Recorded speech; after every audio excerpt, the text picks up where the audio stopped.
Desde hace unos años se está librando una batalla en el mundo de la inteligencia artificial que ha sido llevada a la máxima tensión con la viralización y popularización de la IA generativa.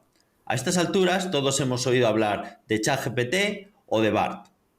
Desde finales del año pasado, Google ha enseñado su próxima carta, Gemini, que tiene como principal novedad su multimodalidad. Es decir, que tiene varios tipos de datos para la entrada o para la salida.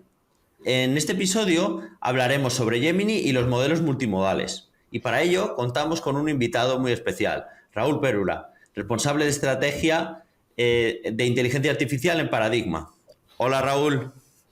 Hola, buenos días, ¿qué tal? Bien.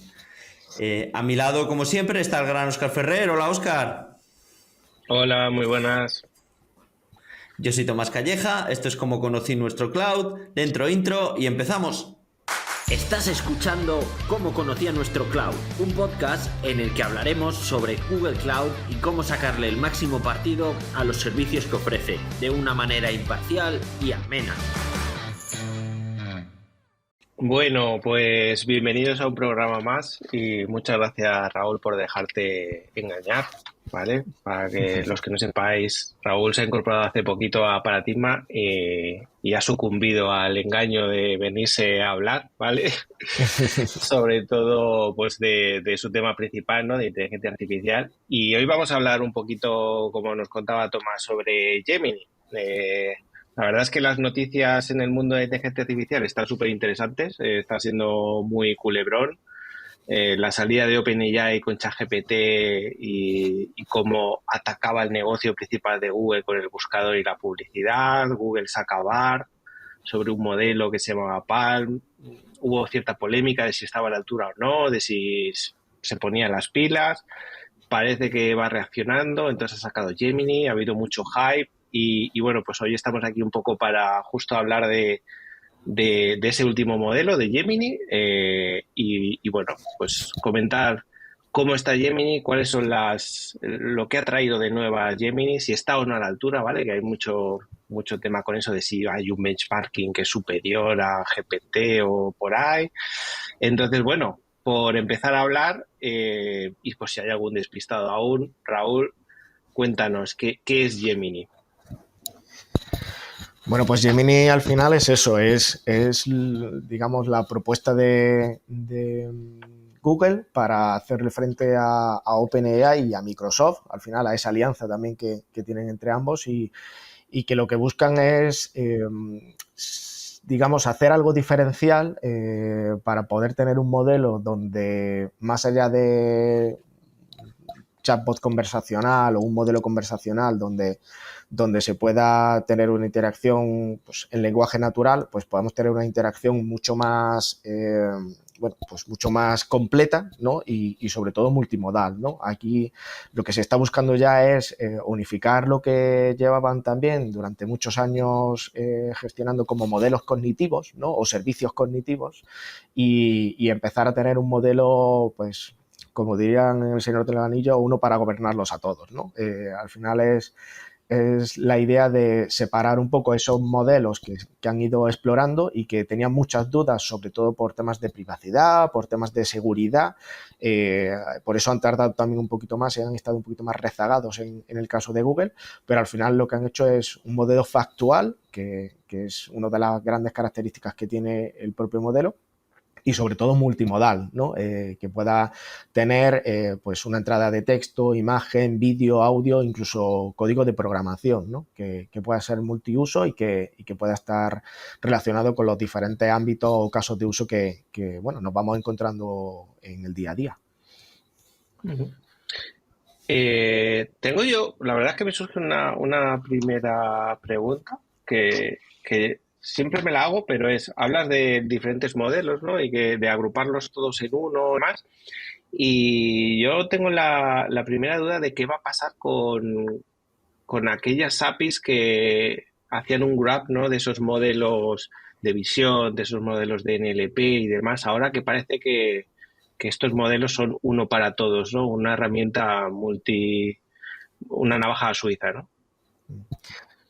Sí, yo creo que aquí lo que va a haber es una diferenciación también con la exploración que hay en las dos líneas principales de IA generativa. Uno son los LLMs, ¿no? o Large Language Models, y los otros son los SLMs, que son los Small Language Models, ¿no?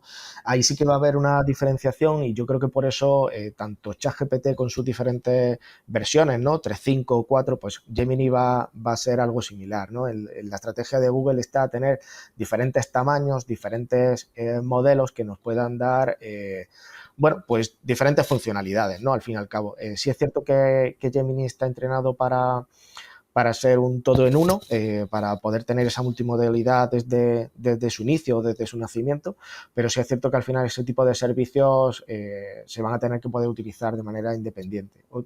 Ahí el cómo va a disponibilizar Google, pues bueno, es algo que supongo que tendrán o que le estarán dando vueltas para ver cómo, sobre todo, cómo en su estrategia de negocio poder monetizarlo, ¿no? De alguna manera. Pero yo creo que vamos a pasar de un modelo muy distribuido, donde hacíamos o utilizábamos pequeños servicios sobre algo específico de computer vision o de lenguaje natural, a eso, a un modelo más grande o más pequeño, pero que pueda tener funcionalidades multimodales, al fin y al cabo. Claro, es muy interesante que esto que cuentas, porque cuando hicieron el anuncio, sí que fueron a por todo, ¿no? O sea, que en el vídeo que luego yo creo que lo comentaremos, ¿no? Como el chascarrillo que fue tan polémico, cogía todas las entradas, salía todas las salidas, pero luego cuando lo pusieron para que ya se pueda tocar, pues ya se vio que era distinto, ¿no? Que el Gemini Pro en principio pues solo te coge texto, que luego han hecho un Vision que te coge Vision y texto, o sea, que en sí el entrenamiento, ¿no? Es modal, pero luego le van a ir poniendo diferentes sabores.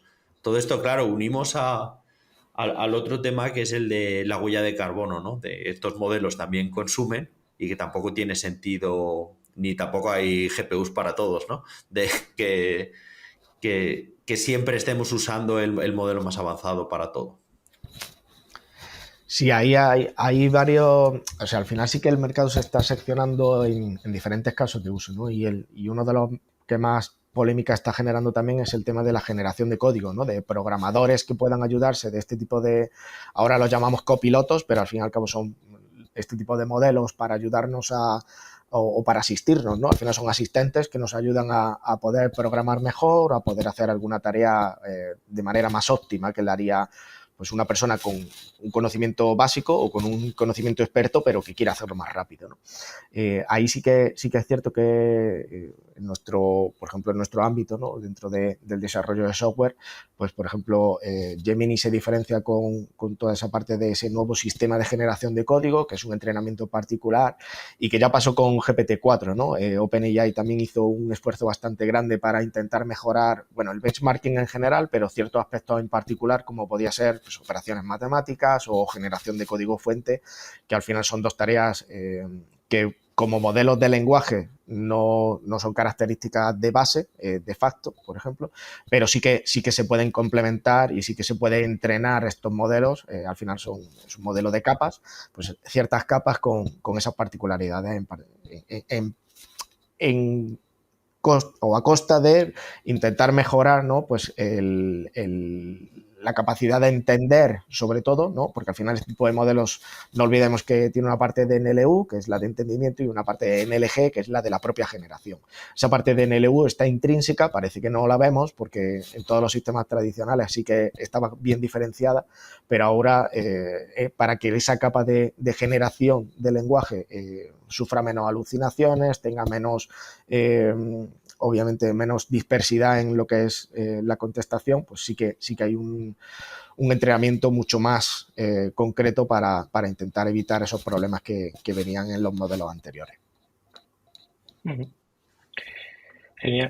Enlazando con lo que decía Tomás también de la huella de carbono y demás, comentar también un poco los modelos hasta la fecha, ¿no? Todos los modelos que han ido sacando de IA generativa, no solo Google, todos los demás al final vienen como en diferentes tamaños, ¿no? En diferentes versiones. Gemini también, ¿no? Nos trae diferentes versiones. ¿Qué versiones nos trae Gemini? Sí.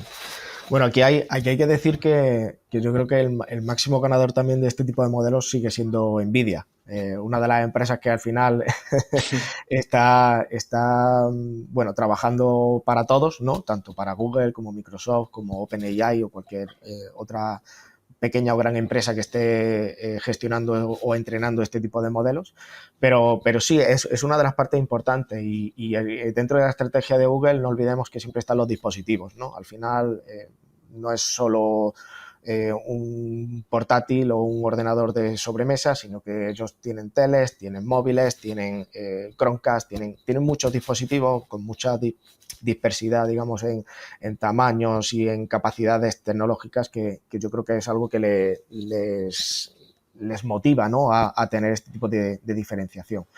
Sí que la versión que más, digamos, ha tenido más relevancia es Gemini Pro, que es la que se asociaba al competidor más natural que sería GPT-3.5.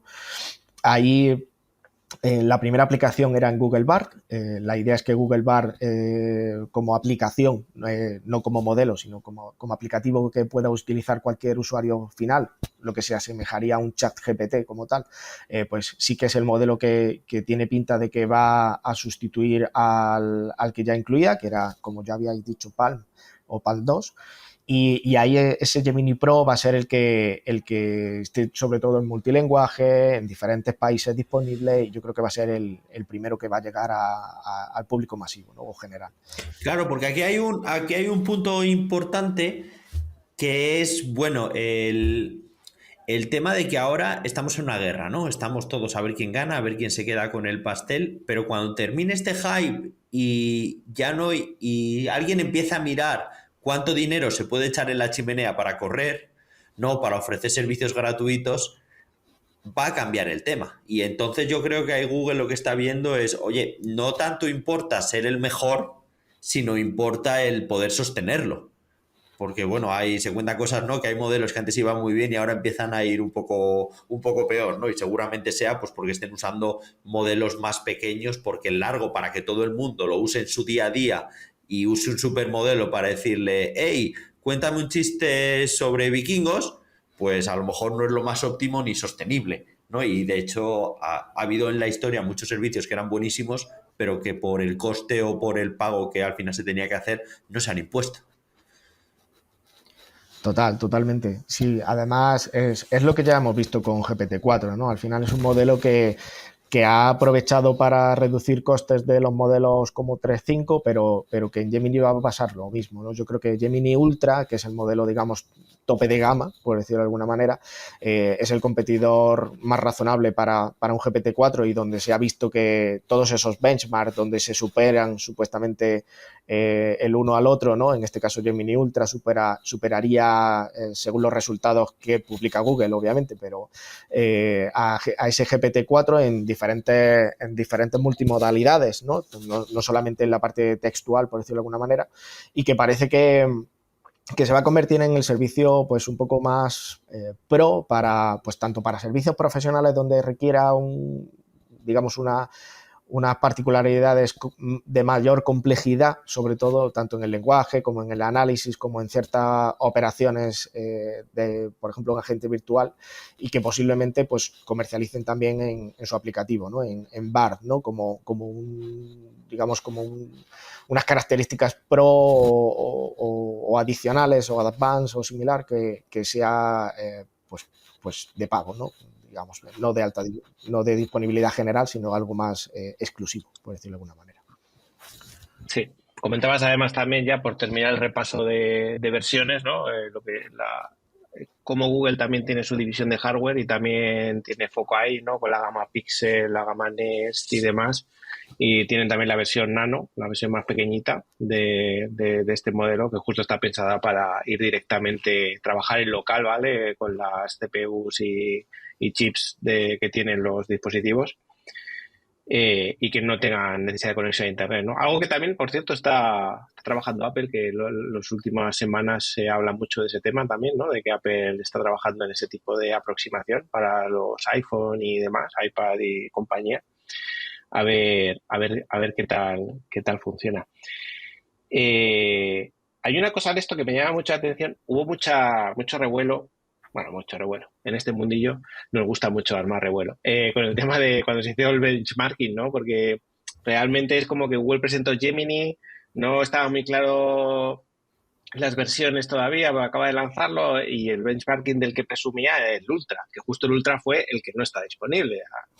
Actualmente está disponible en beta privada, pero no está disponible. Y luego hace una semana o dos, vi también un ranking en Hugging Face, ¿no? De diferentes modelos.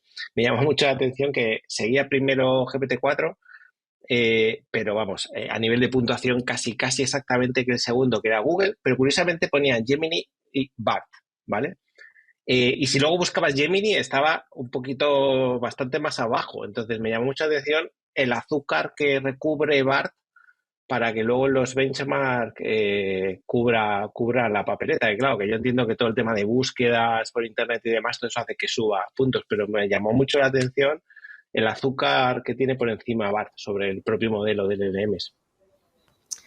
Sí, hay una parte importante y es que tenemos que diferenciar claramente lo que es el modelo de lo que es la aplicación. La aplicación al final, pues llámese ChatGPT, con su GPT Store ahora, ¿no? Recién también salida del horno, llámese todos los agentes así más que se están disponibilizando. Vamos a un modelo, pues como podemos ver, como frameworks que están saliendo como LangChain, ¿no? Que al final en lo que es la aplicación no se basa solo y exclusivamente en un modelo. Al final es un conjunto de tools o de herramientas adicionales que se pueden enganchar a la gente y que dan pues unos poquitos más de superpoderes a la interacción con el propio modelo, ¿no? El modelo al final, pues hablábamos de multimodalidad, pero en realidad la búsqueda en Internet no es una cosa que esté intrínseca ni dentro del modelo ni dentro de la multimodalidad. Es una herramienta adicional que el modelo, a través de ese proceso, llamémosle de racionamiento, que al final es un proceso guiado por un humano, ¿no? Por un prompt, sí que podemos complementarlo para que pueda llamar a pues, código fuente externo, a utilidades externas o a integraciones externas, que al final nos dé un poquito más de interacción con el mundo real. Tener en cuenta que al final tenemos que ver que estos modelos per se son modelos que, aunque parecen muy inteligentes, son muy tontos. Al final solo son capaces de hacer una o varias cosas, pero muy concretas, y sí es cierto que la parte del lenguaje natural sí que humanamente sí que le damos unas características donde parece que hay una inteligencia real, ¿no? Pero la inteligencia, no olvidemos que está siempre asociada a la interacción con el mundo real, y la interacción con el mundo real, al final, un modelo por sí solo no puede ser. Tiene que ser una aplicación donde en realidad sí que le demos herramientas, palancas, lo solemos llamar tools, ¿no? Con las que poder interaccionar con el resto de personas o de sistemas o de aplicaciones. Claro, porque es como dices, en el fondo el modelo, el LLM, es el motor, ¿no? De un coche. Pero tú al final no, la experiencia del coche, si el motor es importante y si no tiene motor, pues al final no llegas al sitio, si el motor se rompe, te quedas en la cuneta, pero todo el resto de cosas, ¿no? Pues cómo se conecta, cómo se trata, cómo se modifica, cómo se accede a él, es lo que realmente marca la experiencia de usuario, ¿no? Y hace que lo disfrutes, que te sea útil o que no. Iba a decir que tu experiencia sea buena, pero no quería decir experiencia, así que el disfrute sea correcto. Eso es, justo. Sí. Además, me hace mucha gracia porque hablando de los coches, justamente casi que ahora todos los vendedores de coches dicen que importa más el multimedia que casi el coche, ¿no? El coche se está convirtiendo en un commodity, la herramienta que está por debajo, pero que luego lo que cubre por encima, el azuquitar que hay por encima es lo que vende. Oye, hablábamos justo hemos estado dejando ver un poco qué cosas podía hacer Gemini en cuanto a capacidades y tareas, ¿vale? Obviamente, pues Gemini hace lo mismo que ya hacía los modelos anteriores, ¿vale? Es capaz de resumir, de generar textos, de traducirlo, de generación de código, todo esto evolucionando, ¿no? Cada vez pues un poquito mejor, ¿no?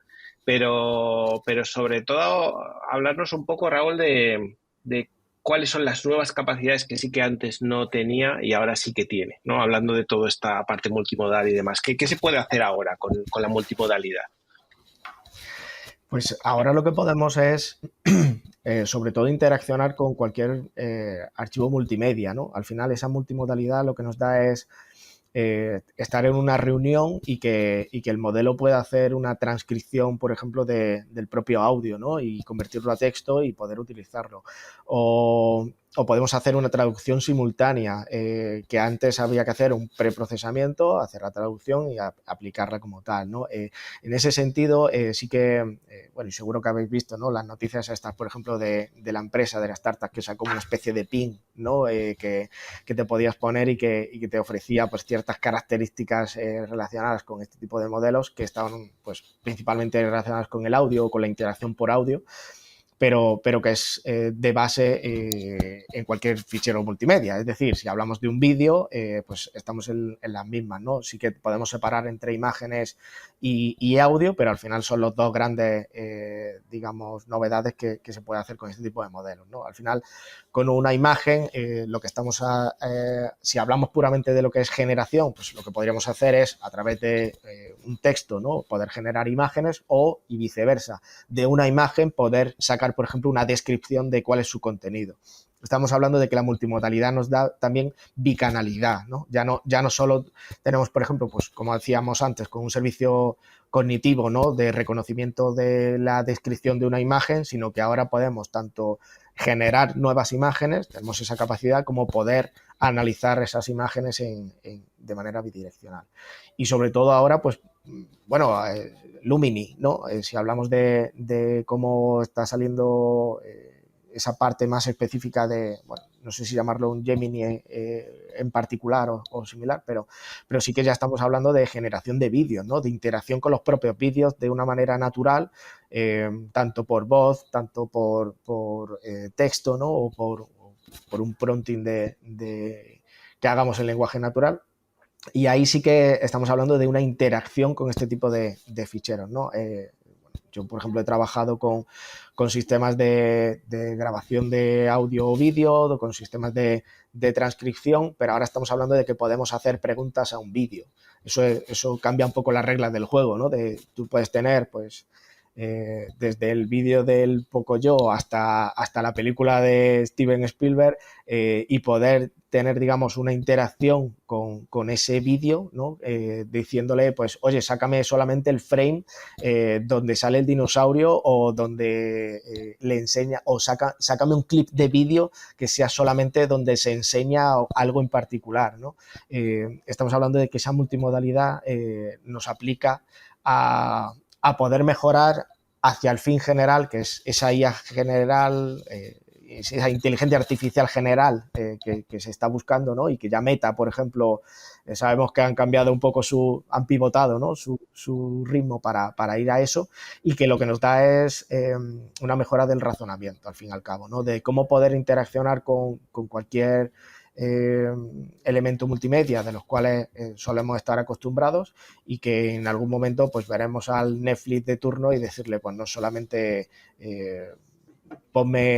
ya no te harás solamente recomendaciones, por ejemplo, sino que podrás interaccionar, ¿no? Ya vimos alguna cosa, no sé si pudisteis tener la suerte de interaccionar con estos vídeos que salieron en Netflix, donde tú ya podías elegir como el camino, ¿no? De qué querías ver o qué no. Tu propia aventura. Efectivamente, pues estamos cambiando las reglas del juego para poder interaccionar, pero de forma natural. Ya vas a poder hablar con la película, vas a poder interaccionar, y sí es cierto que cambia un poco la industria, ¿no? Yo creo que la industria se va a tener que adaptar, y que con este tipo de modelos sí que va a cambiar, y que seamos un elemento pasivo dentro de ver una película, por ejemplo, a ser un elemento activo, ¿no? De poder interaccionar con la propia película o con el propio audio o similar, ¿no? Por lo que estás contando, parece un poco que se van a unir, ¿no? Definitivamente los videojuegos y las películas, ¿no? Cada vez los videojuegos son más parecidos a las películas, y va a empezar a haber películas interactivas hasta que en algún momento no sepamos qué es, y le podamos pedir a un modelo de inteligencia artificial que nos seleccione la peli para no tener que cansarnos. Sí. Fantaseando un poco, sí, ¿eh? O sea, estamos hablando ya más lo que veíamos en ciencia ficción, pero que al final yo creo que este tipo de modelos sí que nos van a dar esa habilidad, ¿no? Esa practicidad dentro de la interacción, ya no solo en un modo videojuego, sino también en un modo activo, ¿no? Dentro del espectador. Luego, otro punto que yo considero que es clave es cuando empezó todo esto del prompt engineering, hablaban mucho de dar el contexto, ¿no? Porque la gente es, joder, pues le estoy preguntando que me diga qué tomate tengo que usar y la respuesta es mala y es, bueno, ahí lo que se explicaba es la importancia del contexto, ¿no? Porque tú cuando estás hablando con alguien siempre tienes más contexto aunque no se lo des, ¿no? Pues tono de voz. Nosotros que nos estamos viendo, pues tenemos más información que ahora los oyentes no tienen de nosotros, ¿no? Entonces esto en multimodal cambia. Yo me pongo por ejemplo, el de hacer una pregunta a un modelo, si realmente te puede estar viendo el vídeo, él puede saber a lo mejor porque estás en el coche en una cuneta y sabe ya automáticamente que lo que le estás pidiendo es una grúa, ¿no? Cosas de esas de multimodal en el fondo es más información. Sí, yo creo que hay ahora mismo o sea, hay acciones o casos de uso actuales donde sí que vamos a poder utilizar este tipo de modelos. Sobre todo yo creo que para toda esa gente que es creativa o que está dentro de los medios de comunicación o dentro bueno, pues de la generación de contenido, ¿no? Por decirlo de alguna manera, sí que va a sufrir un impacto casi que inmediato, ¿no? En cuanto que se vayan disponibilizando este tipo de modelos, porque van a poder mejorar y van a poder crear, pues, la canción del momento o el hit del momento con un toque diferenciador al resto, o van a poder hacer un corto diferenciador, o van a poder bueno, pues interaccionar con este tipo de modelos para que generen contenido de una manera diferente a como la estaban haciendo hasta ahora, ¿no? Que al final requería un postprocesamiento, digamos, para que quede el vídeo divertido o para que quede el audio gracioso o similar. Ahora yo creo que vamos a poder interaccionar directamente con eso y eso sí que nos va a dar, pues, un poquito más de capacidad, ¿no? En cuanto a poder generar ese contenido. Y luego más a futuro, pues sí que es cierto que justo lo que tú decías, ¿no? Yo sigo sin ver un modelo para todo, por lo menos en la realidad o en el corto plazo, ¿no? Sí que vamos a tener bueno, que seguir dándole contexto, que seguir habilitando, digamos, al modelo, que es un modelo generalista, para que sea un especialista, ¿no? Bueno, yo empecé haciendo sistemas expertos. Los sistemas expertos al final no es más que darle una información específica con unas reglas para poder contestar sobre un contexto particular, ¿no? Lo bueno de ahora es que no hace falta darle esas reglas, pero sí que sigue siendo necesario dar ese contexto en particular para que, ya sea en un ámbito legal, en un ámbito médico o en un ámbito industrial, pues sí que pueda tener información específica, incluso si hablamos de modelos internos, ¿no? Dentro de la propia organización, de la propia empresa, sí que hay información privada que no queremos que se haga pública o que no queremos que el modelo coja de manera pública ni, por supuesto, publique. Y ahí sí que va a ser interesante e importante poder entrenar o reentrenar. Hablemos reentrenar como diferentes formas, ¿no? No estoy hablando de cómo lo haría el modelo en general, sino digamos, una parte específica del propio modelo para que contenga ese contexto particular y pueda ser de valor, ¿no? Y que si le estás preguntando sobre temas médicos y haciendo un triaje a un paciente, pues que el paciente no te diga o te pregunte dónde está el bar más cercano. No sé, a lo mejor no tiene sentido contestar algo en ese ámbito en particular, ¿no? Yo aquí lo que espero también es que cada vez sea más fácil pasarle el contexto. Ahora que hablamos de la multimodalidad y demás, lo que decía Tomás antes del ejemplo de la cuneta, ¿no? Al final una imagen vale más que 1000 palabras, ¿no? Entonces, y un vídeo, pues muchos más, porque son muchas imágenes juntas. Entonces, una de las ventajas... 24.000 palabras por minuto. Por segundo. Sí. Pues una de las ventajas que yo lo veo es que quizá, según avance esto, dar un contexto va a ser mucho más sencillo, ¿no? En la web de Gemini ponen ejemplos, ¿no? De, pues, haciendo una tortilla, por ejemplo, ¿no? Y le va preguntando de, oye, tengo estos ingredientes, ¿qué puedo hacer con ellos? Y dice, pues puedes hacer una tortilla. Y dice, vale, pues ¿cómo se hace? Le va pasando como fotos o vídeos de, ¿y ahora qué tengo que hacer? Entonces es capaz de entender que hay una tortilla que de hecho está cruda, entonces le dice, pues está un poco cruda, tienes que cocinarla un poco más. Y luego le dice, ya está bien, ahora ya le puedes dar la vuelta, la puedes servir, no sé qué, o sea, ese tipo de cosas. Y yo creo que espero que ayuden también a que el contexto, en lugar de tener que ser tú el que le pases concienzudamente y de manera muy detallada un contexto, sea capaz de, oye, te voy a pasar este vídeo, este es mi contexto actual y ahora necesito hacer esto, en plan de, tengo esta avería en esta pieza, ¿no? Nos vamos a industria, por ejemplo, tengo esta avería en esta pieza, o tengo esto que no funciona, dime por favor qué tengo que hacer con estas herramientas, algo de ese estilo. Va a mejorar mucho porque el tema de atención al cliente, por ejemplo, ahora mismo lo que se está haciendo es el audio se pasa a texto y el texto al modelo. Pero hay gente que habla muy correcta y nota si está enfadado realmente o no por el tono de voz. Entonces, pero si tú estás realmente enfadado, ¿no? Voy a hacerme ahora el enfadado. Si estás realmente enfadado, pero hablas de una manera correcta, pidiendo las cosas por favor, el modelo, claro, se le está perdiendo mucha información. Y con estas cosas, pues va a mejorar muchísimo. O sea, cosas nuevas, pero cosas que hacía y hacía bien las va a hacer a otro nivel. Sí, pero incluso en ese sentido, Tomás, hay una parte de que todavía no está resuelta con este tipo de modelos. Si hablamos, por ejemplo, del ejemplo más claro que es la ironía. Cuando hablamos de, de una ironía en una conversación, en una frase, en un chiste, en una gracia, ¿no? Que podamos hacer en un lenguaje tanto hablado como escrito, cambia mucho. Cuando tú lees el mensaje de tu madre en el WhatsApp, dices, joder, ya está enfadada. Y luego le hablas en persona y dices, no, que solo te lo estaba diciendo.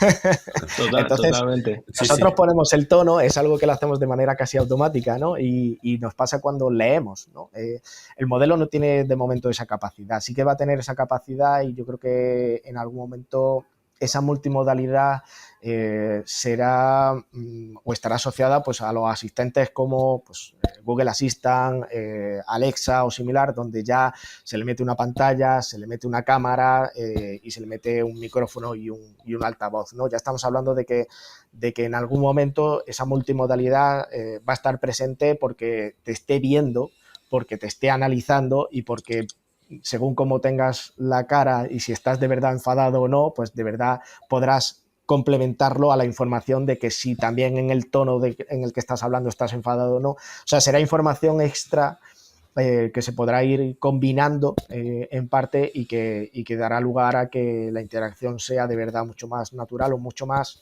humana, por decirlo de alguna manera. Oye, pregunta de opinión.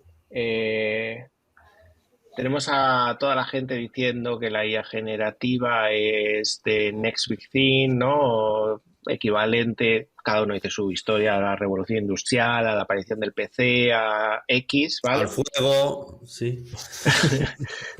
¿Tú crees que realmente va a ser el siguiente gran salto, todo este tema? A ver, yo creo que estamos en una revolución. No sé si equipararla a una revolución industrial como las de antaño, porque sí es cierto que han sido impactos diferentes, pero sí creo que estamos en una revolución y que la IA va a suponer un cambio en la industrialización o en los procesos de industrialización, y no hablo de industria como máquinas, sino de industria como cualquier tipo de negocio que se esté haciendo mundialmente, ¿no? Ya hemos visto, pues, por ejemplo, noticias como hablamos al principio de fake news y ahora hablamos de la noticia de que se han hecho pasar por un consejo de administración y le han hecho una transferencia de 25 millones de dólares a un vídeo falso generado en el momento, in situ, en real time, ¿no? Sí, sí. Es una revolución. Sí que hay que tener cuidado con todo este tema de politizar y sobre todo de regularizar en exceso la parte de innovación, pero sí es cierto que tenemos que llegar a un punto intermedio donde el martillo nos sirva no para matar al de al lado, sino para poder clavar clavos más rápidamente, ¿no? Pues pasa algo similar con la IA. Yo creo que hay muchas herramientas, la gente estamos en un momento mucho más exploratorio y poco a poco también industrializando ciertas soluciones basadas en este tipo de tecnologías. Para mí sí que es una revolución, pero tenemos que ver hasta dónde podemos llegar para usarla en nuestro día a día como una ventaja y no como algo que nos pueda atacar o ser algo maligno, ¿no? Dentro de nuestra propia sociedad. Genial, Raúl. Pues yo creo que nos quedamos con eso y vamos a ir cerrando por hoy, ¿vale? muchas gracias por dejarte engañar tan rápido, ¿vale? Espero que te haya gustado, Haya ¿vale? sido mucho el secuestro y que vuelvas. Sí. Ya estoy por Porque aquí, ya me seguro, tendréis disponible. eso es, seguro que te volvemos a secuestrar porque además los que nos siguen ya sabéis que aquí Google a tope y Google este año va a seguir dando mucha caña con este tema, así que seguiremos hablando de esto. Nos despedimos por hoy. Gracias, Tomás, como siempre, por dirigir también esto. Y nada, nos vemos en el siguiente episodio de Cómo conocer nuestro cloud. Hasta luego. Hasta la próxima.